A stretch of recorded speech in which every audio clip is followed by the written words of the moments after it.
Hello, it's me. Guys, so the basement, I think we've talked about the basement on here before. It's like total like blast from the past, 1970s shag carpet all over everything, paneled But walls where there's not so shag carpet. Cool. Okay, yeah, cool. Beauty is in the eye of the beholder. Yeah. I think it's so cool. We need to post pictures. We said we were going to do that. We never did. Yes, I will post pictures, but I also want to know if you guys want to see me. So Travis and I, we're getting the main floor renovated before we move in because if you saw pictures, you would know there's like blood orange carpet in the living room, you guys. It's literally like, it's straight out of the 70s. So anyways, we're having the first floor renovated, but the top floor and the basement will be doing ourselves, right? So the basement will be we had an amazing deck, or we have an amazing deck on the back of our current home. And whenever it was football season, we'd always have friends over, and it got nicknamed Owen's Sports Bar. So I'm thinking in the new house that the basement will have to be rethroned as Owen's Sports Bar. That couldn't be any more perfect. Okay, but I'm gonna renovate. We gotta get a neon sign. Yes, we'll get a neon sign. I'm gonna renovate it, but it's gonna have all of our sports stuff in it. So I'll have all of my Hornet stuff down there. There's obviously Hornet stuff. There's Panther and stuff over here. You have a little bit of the original stuff from the house too. So Sarah was not allowed to go to the estate sale because Carol Baskin told her she wasn't allowed to. She's so the worst. I went with my mom, and we went there, and I called Travis, and we were like, hey, we're down in the man cave / bar / Owen's bar / woman cave / all people cave / yes. It's going to be where we watch all the sports. And so it's going to be podcast studio, maybe. We're not sure yet. Okay. Yes. There's so many possibilities. Yep. But I called Travis, and I was like, I want to get you guys something like from the house so you can put it into your new home. So we bought all of the coolest shot glasses that they had in their bar, and they're from all around the world. There were so many sports ones, Panthers and baseball, and I'm gonna go grab some. Yeah, go grab some. That sounds like a really good idea. Okay. All right, so we've got just like this is the cutest. It looks like the little German, what do you call those? Yes. Okay, so there's that one. There's a yellow one that looks like a very similar setup. There's the green one.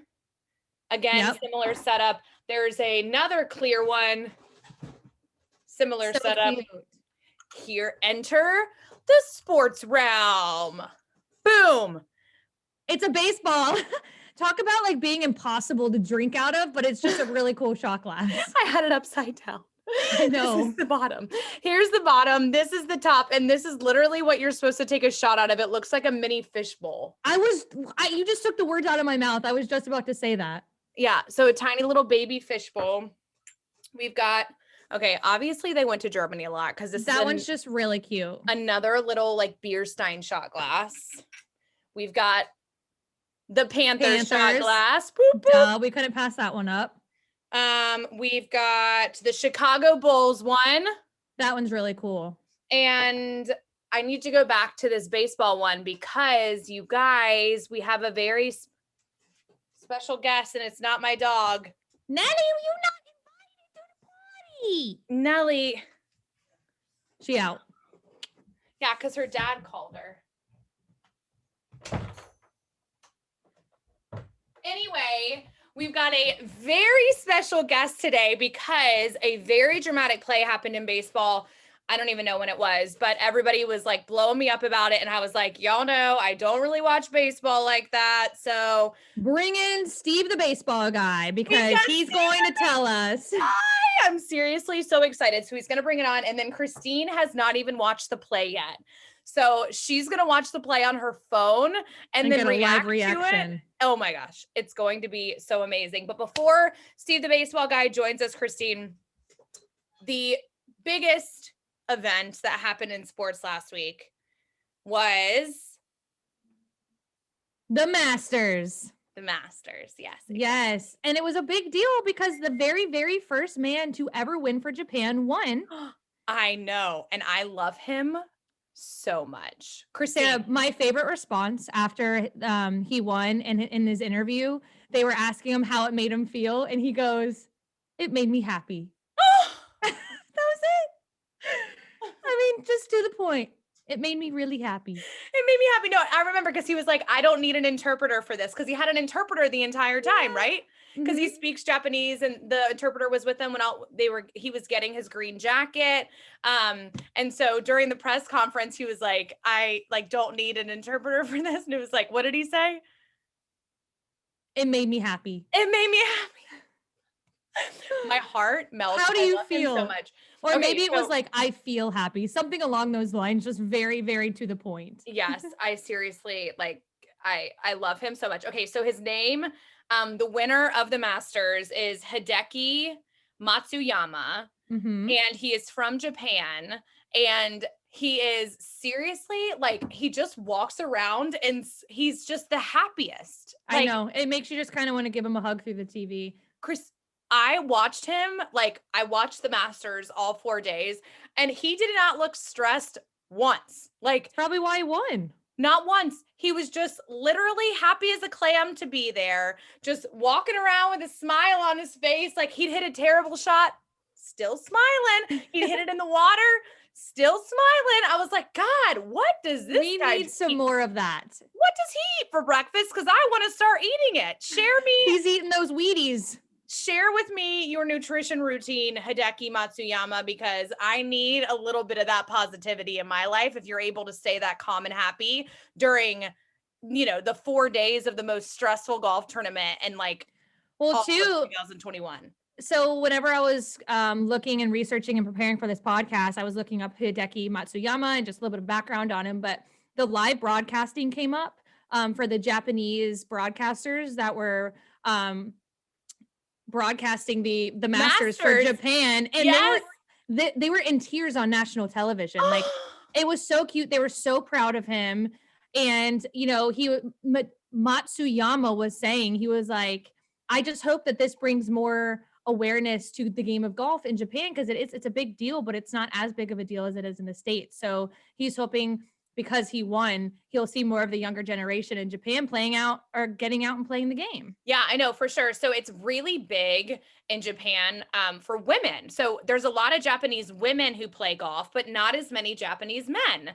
So Well, to your point, Sarah, I'm pretty sure this was even a bigger deal because 2 women from Japan won their tournament, and then Matsuyama came out and won the Masters. So it was I just like they were so proud. I need to listen to it's remember whenever the Panthers we had those Spanish announcers. Oh, we need to bring back the Spanish announcers. They were so hype. Was it similar to that listening to the Yes. Japanese? Yeah, you have no idea what they're saying, but like the emotion in it, it's just so sweet. Okay, I need to listen to it for sure because yes, he was the very first Japanese winner of the Masters, but obviously Christine and I were saying how adorable he is and just want to like jump through the screen and just hug him. So to add to that, Christine, when he was flying back home, I assume I didn't look at his flight path, but he was in the Chicago airport at 6 a.m. Monday morning Mm-hmm. with his green jacket draped over his arm on his way to his flight and then draped over the back of his seat once he was waiting for his flight. Just like, oh, no big deal. Just won the Masters. Yeah. Of course he's going to put that on display. If I won the Masters and had that green jacket, I was going to show everybody it's not getting dirty. It's coming with me, and I'm going to snuggle with this thing in the middle of the night too. What a total power move, Hideki. Yeah. Like, you're just gonna like, he wasn't like, let me box this sucker up and preserve it and send it back to Japan. He's show like, it off. nope. I'm gonna wear it. I don't think he actually wore it, but he's like, I'm gonna drape it over my arm and I'm gonna like a drape cape it over, almost. yeah, I'm gonna drape it over the back of my chair, and you will know that I won the Masters. That, or he just didn't want to leave it. He didn't want it out of his sights. Yeah, I don't blame him at all. It's like he's going to make that airplane seat his throne with that green jacket draped behind him. Yes, yes. Okay, so learning opportunities from the Masters, obviously that's what we're here for, right? So Matsuyama ended up winning. It looked like a total landslide, like he was going to win by lots of strokes. Which he ended up not winning by a lot of strokes. Right, I know, exactly. But so fast forward, they play 18 holes a day, you guys, right? So Thursday they play 18 holes, Friday they play 18 holes, and then at the end of Friday, only the top 50 players and ties make it to Saturday. So starting on day 1, on Thursday, there were 84 players. And then on Saturday, there were only 50. So, why and how did they decide who is going to make it to Saturday, right? So, at the end of Friday, they have what's called a cut line. So, they know how many people that they want to have. So, it's not established before like they start playing. It's dependent upon how many players are overall playing in the tournament and then how many they're wanting to make to Saturday. So it'll change. Right. The cut line changes every year. So what is the cut line? Yeah. Okay. So good question, Christine. So it's all based on the players' scores, right? So Mhm. there is what's called par for a course. So there are 18 holes on a golf course, and par at Augusta National for the Masters was 72. So the total number of your strokes added up among those 18 holes is your score. If you shoot, No, if you really? shoot, I know. Okay. If you shoot a 72, if you've swung the club 72 times, and that's how many shots you've taken through your 18 holes to get it into the hole, then your score will show as E or even par. Right. If you shoot 71, your score will show -1, which means you're 1 under par. So what they tally is not necessarily just your daily score, but the scoreboard will show your total. So And more in the negatives minus that you are, the better your score is. correct. Yes, because that took less strokes to Mhm. get you through the 18 holes. So on Thursday, par 72, and then on Friday, par 72 again. So depending upon how well the overall group does, they set the cut line on Friday to 3 over par. So that would be an average of a 75 Right. between Which is still a Thursday. really, really hard thing to do. Exactly, between Thursday and Friday. What you can do, and what I think we should probably explain a little bit further, is say you shot a 70 on Thursday, and then you shot a 77 on Friday. Do they average them? You don't average them, but you would be 2 under for the day because you shot 70 on Thursday, and then you would be 5 over for the day because you shot 77 on Friday. So your Right. overall score would be 5 minus 2 is 3. Wait. Doing math, people. We're doing math. Welcome to the people. It's Sports Sis math lesson. Yes. So you don't necessarily have to stay even Steven, Right. the entire time. It's all depending on your total score after the 2 days. So if you were +3 at the end of Friday, You out. no, you made it to Saturday. Oh, I thought it could only be +2. +3 and +3. ties. Yes. Got you. So +3 and ties. So basically, what does and ties mean, right? So anybody who is +3 makes the cut. Right.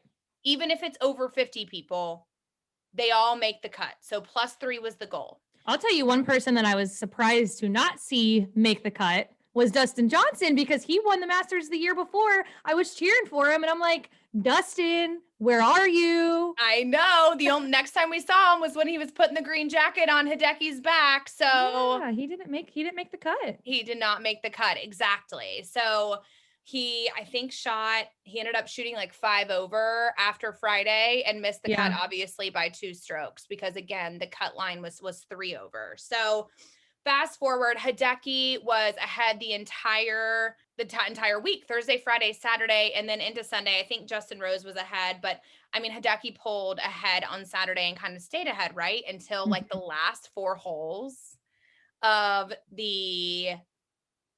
Sunday. So kind of paint the picture of what happened. yeah. So Matsuyama was ahead by 4 shots going into hole 15, which is a par 5. So that means if you make the ball in the hole in 5 strokes, that's even. Yeah, right. That's even. That's your goal, right? If you do it in less than that, then that's even better. But your goal on a par 5 is to make it in the hole in 5 strokes. So insert drama on hole 15 again, which is a par 5. So Hideki hit the ball into the water. He ended up bogeying, which is 1 stroke over on a par 5. So he got a 6 on a par 5. So if you hit the ball, I'm sorry. So if you hit the ball into the water, is there a penalty for that? Good question, Christine. Yes. Okay. So I had to call in Joe the golf guy for this one. I'm going to be completely honest because I started reading. I was like, I thought it was just as an easy like penalty stroke drop, and that was that. Right. It takes 2, right? So of course it is not that easy. But I'm just going to give you guys like the easiest way to describe it. And if you hit the ball into the water, you hit the ball, that's 1 stroke. Mm-hmm. Then obviously your ball is in the water. 2. So you can't hit it. No. So you take another ball, and depending on where the flight path of your ball crossed into the water is, you will drop the ball from that point backwards. You cannot advance the ball past where the flight path of the ball crossed over the water. So how many penalty strokes is it against their score? So let me tell you. So I hit the ball 1, it goes into the water. I drop the ball 2, and then I'm hitting 3. Got it. Does that make sense? Yes, that sucks. Okay. There are red line holes. There are yellow line holes with all different types of rules. There are drop zones. There are some holes that don't have drop zones. It's just very confusing. So Matsuyama hit the ball into the water and still bogeyed that hole. That's actually really, really good. Exactly. He was just steady Eddie. He was phenomenal. I want to say I read some stat that like he bogeyed the most number of holes in the last like 3 to 4 holes of the Masters, like or tied somebody ever. But it didn't matter. He didn't need to, make any crazy plays. He just needed to stay consistent, make pars and bogeys. So, even or 1 over even on all of the holes through the end, which he ended up doing, and he won by 1 stroke. So Hideki was a huge part of the Masters, obviously, but the second person that was a huge part of the Masters that I was low-key cheering for, Christine, was Will Zalatoris. He came in second. Mm-hmm. He is a early 20-year-old, like 24 years old-ish. He just graduated from Wake Forest. Oh, he's from Wake Forest. I know. And Wake Forest is in Winston-Salem, North Carolina. Yeah, it's in North Carolina. Yeah, which is only like an hour and a half from Charlotte. So, and he apparently plays golf with Tony Romo, and he looked so good out there. He was so consistent, and he ended up coming in second, which I'm pretty sure he still made like close to $900,000. So, not a bad paycheck. All these people, even if you come in last, but you make the cut, like they're still making a pretty penny. Yeah. Right. Everybody's making money. Yes, for sure. So, and then there was 2 people that were tied for third. Yes, Xander Schauffele, who was in the final group with Hideki. He was kind of neck and neck with Hideki for a while. And then, as they say, he, the bed, and made like a triple bogey on like hole 15 or something. And then that was that for Xander. That's the hard thing with golf. And that's why it's so fun to watch, because you can think somebody has it in the bag and then they just screw up on 1 hole. And then it's all a mental game from there. Yes, exactly. And this is a reminder too. Me out. Yes. So there is we have a highlight on our Instagram homepage of the golf purse. So get on there, watch it if you want to know kind of what it means. But Hideki won first. Obviously, the person who comes in first always wins first outright. There is a second place person. That was Will Zalatoris. He came in second outright. And then since we had a tied for third from Xander Schauffele and Jordan Spieth, what they do is they take the third place money and the fourth place money, and they add them together, divide it by 2, and divide that among the people who tied for third, which means the person who comes in fourth gets the fifth place money, and so on and so forth. It gets very confusing and complicated, but yeah. Speaking of again, still making a pretty penny. Oh my gosh, absolutely. So speaking of complicated, the NBA postseason this year is unlike any other year. It's exciting though. In the NBA postseason, I know. Okay. It's almost like they're taking March Madness and making it NBA, right? I know. Okay. So we'll call it May Madness. Oh, May Madness. Yes. Okay, because there is going to be a play-in tournament, you guys. So you know what that means? Tell us all about it. Here we are. Okay. So historically, only the top 1 through 8 teams on the East and the West of the NBA play in the playoffs. Right. This year, they are expanding it. I don't know if it has to do with COVID. I honestly am not really sure why they're doing it, but I love it. Yeah, me too. It means more basketball, more drama for us. The players are not very happy about it. Mark Cuban has come out and said it's a bunch of hullabaloo because the teams have already played like such a crazy schedule because of COVID. Well, especially in basketball. I mean, they're playing like every other day. They haven't had any breaks. So anyway, from a consumer's and fans perspective, I love it, which is why I'm wearing my NBA shirt today. So perfect.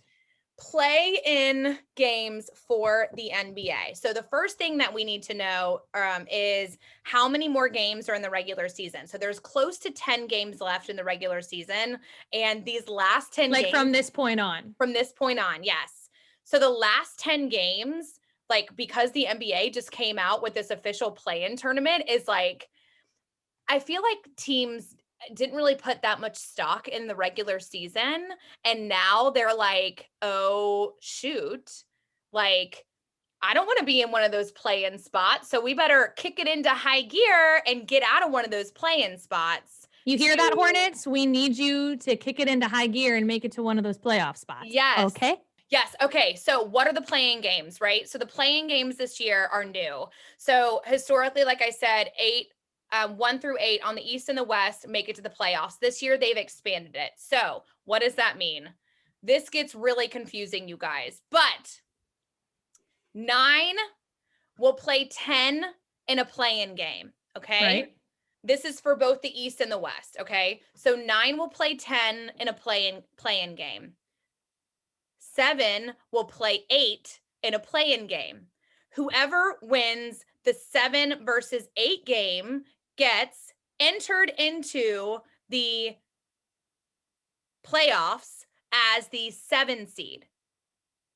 Okay, cool. So if it's a 7th and an 8th seed playing against each other, these two, then they get the better seed. Yes. So there's 9 versus 10 play each other. 7 versus 8 play each other. Whoever wins this game gets entered into the playoffs as the 7 seed. Okay. Whoever loses this game plays the winner of the 9 versus 10 seed. Oh, shoot. I know. What? That's going to be fun. Or the 8 seed. Okay. So they're not eliminated. So if the 7th and 8th seed play each other, the loser is not eliminated yet. They have a chance to win if they play against the winner of the 9 and 10 seed. You got it, dude. So 9 versus 10 play each other. If whoever loses the 9v10 play-in game is out. Whoever wins the 9v10 play-in game plays the loser of the 7v8 play-in game. And whoever wins the 7v8 playing game, is entered into the playoffs as the 7 seed. So then we have the winner of the 9v10 game, the loser of the 7v8 game, and then whoever wins that game is entered as the 8 seed. Boom! Ooh, it's going to be so fun. And that starts May 18th, right? Yes. The playoff or the play-in tournament starts May 18th. So all of the teams are trying to get above that that 7 seed. So if you can be a 6 seed or above, you guarantee yourself a spot. So do we have some sort of bracket? Like, can we fill out another bracket? We made such a big deal about March Madness. Yes, I know. I don't think that they have brackets, but I'll show you guys. There is, I know my fingers are nice and all, but there is like an actual NBA bracket that I can show y'all. I think. And for those who are listening, who don't know what Sarah's talking about when she says her fingers are great, she's giving us all the visuals with her fingers, just like she did that one time. Yes. Live long and prosper. You got it, dude. Okay, so we have a very special guest. Back by popular demand is Steve, the baseball guy. What's up, Steve? Hi. Yay! What's going on? Okay, we're so happy to have you because we need you to explain the details of this, the play that happened between the Braves versus the Phillies, which I have not even watched yet. Yes. Oh, goodness. But first, Steve, I need to ask you, did you see the basketball player who didn't even know who A-Rod was? Yeah. He's it sounds like he wants out of there. It sounds like he wants to get traded. Oh my gosh. Anthony Edwards. That's who it is. He's young. He's like, what, 23? 22, 23? Yeah, you got to know who A-Rod is. He has no idea. Clueless. No idea who A-Rod is. So I put it on my story. It's hysterical because he was like a fan. Like, why would I be a fan of him? Like, I know I don't even know baseball. Like, he had no idea that he played baseball. But the funniest part is that I guarantee he knows who J-Lo is. So he needs. If he doesn't know who J-Lo is, he's definitely getting traded from that team. I hope he responds to my story and let me know if I guarantee he knows J-Lo. So I mean, in his defense, we don't really know much about baseball either, dude. And that's why we brought Steve, the baseball guy, on to kind of talk through what everything means in baseball because we're not confident in the subject. Thank God. I got you covered. Baseball guy. So Steve sent me, I've already watched the play, but I would like, Christine, did I send it to you yet? I just texted you. You got to send it to me. Travis, Anthony Edwards is 19. He's listening to you. Anthony Edwards is 19. That's insane. So that's probably why I don't know when A-Rod retired from MLB, but guaranteed he's probably never watched a professional baseball game. So let me send you the link. But in the meantime, Steve, so I got a text message from Steve and he was like, did you see the play last night? Are you even on Twitter? And I was like, oh, not yet. About that. Yeah, we need to get on Twitter. Apparently it was going like viral. It was one of the most like trending things on Twitter was this play versus the Braves and the Phillies. So Steve, give us like, I guess, a little bit of a recap of the game. You don't have to go into too much detail, but like tell us where we were in the game and like why is it such a big deal? Well, so first of all, it was a really, really good game. Got a lot of superstars out there, Bryce Harper, Acuna, Freddie Freeman, all those guys out there just really, really putting on a show, a lot of home runs. It was a great game. And then it was tie game, top of the ninth. Which means the top of the ninth means it's like that's the last inning. Yes, and that should be the last inning, unless it goes into extra innings, which it happens in a tie game. It was a tie game. It was tied 6-6, top of the ninth inning. So it's the Phillies' last opportunity to score a run in the ninth inning, unless the Braves score. If the Braves score, that's what's considered a walk-off because then the Phillies don't get another chance to score again. So were the Braves at bat? Nope. Phillies are at bat. They're kind of putting it together. They get a man on third base. His name is Alec Bohm, Bohm. And they hit a shallow pop fly to left field. Now, the Braves left fielder is known to not have a very good arm. So it was a short pop fly. They talked to Didi Gregorius, who actually hit the base that pop fly after the game, and once he hit it, he was saying to himself, he's like, "Oh, that's not enough. That doesn't do it," because he didn't hit it far enough. So because Marcell Ozuna only has to throw it, I think it was like 250 feet or something like that. So it's a hard play to run on. It's a risky play for the man on third to run on. Okay, because you can what's called tag up on third. Correct. And is that what happened? It is. So the minute the outfielder touches the ball, he can run as long as he's starting from on base. So he can't be halfway down the baseline and then take off if the ball is caught. Okay. You have to be on third base. Yeah. You have to be on third base. Then once the fielder touches the ball, which was Marcell Ozuna, he caught the ball, and then Alec Bohm took off for home, which it was risky. Ozuna actually made a really great throw, kind of put it right on the money. And then Alec Bohm slid into home plate, but never actually touched it. And so they went to an official review, and the replay up in New York, they botched it. They called him. They upheld the call, which was absolutely terrible. It seems like it just. I'm sending you the link. I'm sending you this MLB link. So Steve, they called him safe. So the Phillies ended up winning the game. They did. So the Braves had another chance, but we didn't score. So that ended the game. Or I mean, that's what changed the game. So it really kind of took one away from us, really, which is important. I know we play 162 games, but this is a division game. It's a rivalry game. It's Sunday night baseball. Everyone's watching this game, and then something like that happens. Christine, so here's the video at the top. Scroll down to the middle. I got it. It's loading. And hit play.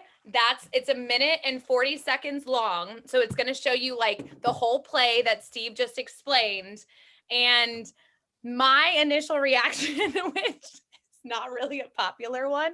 I'm sure Steve has watched this video from multiple angles, but I was like, Steve, I'm pretty sure like his tippy toe scraped home base. And he was like, nope, no. It doesn't.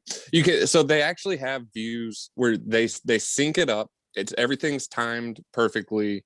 They're time stamped. Everything is done perfectly on there, so you can see multiple angles all happening at the same time. And it's very, very evident that his foot does not touch home plate. It went over the plate. It landed probably like 10 inches. His foot landed probably 10 inches off the bag, and they called him safe. Now, for the umpire to call it safe, that's okay. I mean, but I wouldn't be upset with him for calling that safe because it was a boom play. But he definitely did not touch the base. Oh my gosh, his foot slid right over the base. Yeah, replay got it wrong, and there's been no explanation.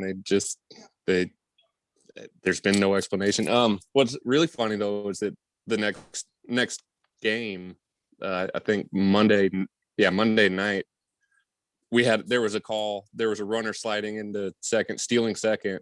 They called him safe, and then they reviewed it, and I saw absolutely nothing that showed that he was out. But then they reviewed it and overturned it and called him out, which good, but